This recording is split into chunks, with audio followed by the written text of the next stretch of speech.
ஒரு சிலருக்கு ஒர்க்கிங் உமனாக இருக்கிறது பிடிக்கும். ஒரு சிலருக்கு வீட்டில் இருந்து குழந்தைங்கள பார்த்துட்டு சமையல் வேலை, வீட்டு வேலையை பார்த்துட்டு இருக்கிறதே ரொம்ப சுகம் அப்படின்னு தோணும். பட் எனக்கு 2மே பிடிக்கும். ஒர்க்குக்கும் போகணும், படித்த படிப்பை யூஸ் பண்ணணும், சம்பாதிக்கணும், இண்டிபெண்ட்டாக இருக்கணும்.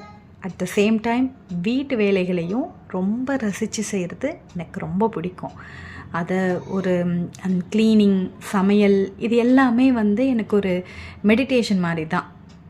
யாராவது எங்கேயாவது வெளியில் போகணும், ஊர் சுற்றி பார்க்கணுன்னு நினைப்பாங்க, ஒரு டிஸ்ட்ராக்ஷனுக்கு, டீவியேஷனுக்கு. எனக்கு வீட்டில் விட்டாலே போதும், நிம்மதியாக நான் உண்டு, என் வீடு உண்டு, சமையல் உண்டு, என் பசங்க கேட்குறது, என் ஹஸ்பண்ட் கேட்குறது, வீட்டில் உள்ளவங்க கேட்குறதெல்லாம் சமைச்சு கொடுத்துட்டு ஆனந்தமாக இருக்கிறது தான் என்னோட சண்டே. அதுதான் ஒரு சுகமான சண்டேவாக எனக்கு இருக்கும்.